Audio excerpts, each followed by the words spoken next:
guys, welcome to my Failure Story YouTube channel. Friends, so let's start our story and don't forget to subscribe.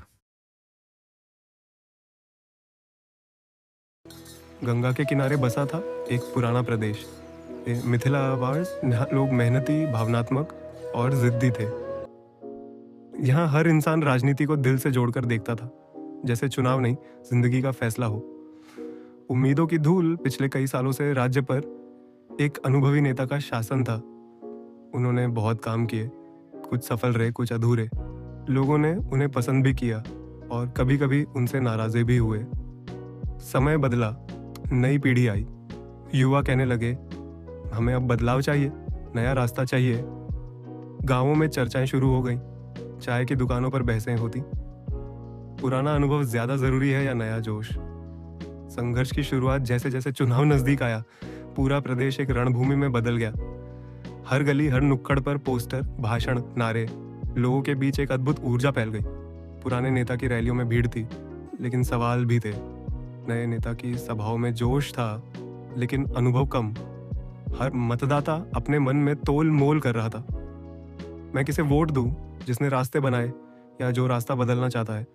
Vote का दिन सुबह की ठंडी हवा में गांव के बूथ खुल गए। लोग लाइन में खड़े थे। किसान, छात्र, महिलाएं, बुजुर्ग, हर किसी की आंखों में उम्मीद थी। किसी ने कहा, हम वोट नहीं डाल रहे, हम अपना भविष्य चुन रहे हैं। सूरज ढलने तक मतदान पूरा हुआ, फिर सन्नाटा छा गया, जैसे पूरा प्रदेश सांस रोककर इंतजार कर रहा हो। गिनती की रात अगले दिन सुबह से टीवी पर एक ही चीज, हनकी रुझान, कभी एक आगे कभी दूसरा। शहरों में लोग टीवी के सामने, गांवों में रेडियो पर कान लगाए बैठे। कुछ जगहों पर जश्न, कुछ जगहों पर मायूसी। राजधानी में पत्रकार बोले, ये सिर्फ एक चुनाव नहीं, ये जनता का फैसला है कि वे किस सोच पर भरोसा करती है। आए युवा, शाम तक नतीजे साफ होने लगे। किसी ने स्पष्ट जीत नहीं पाई। राज्य ने एक सधी हुई बात कही, हमें किसी एक का नहीं, सबका साथ चाहिए। नई सुबह अगले दिन दोनों प्रमुख नेता आमने सामने आए। एक ने कहा, मैं जीत गया। दूसरे ने कहा, मैं हारा नहीं, ये जनता की चेतावनी है। और फिर दोनों ने हाथ मिलाया।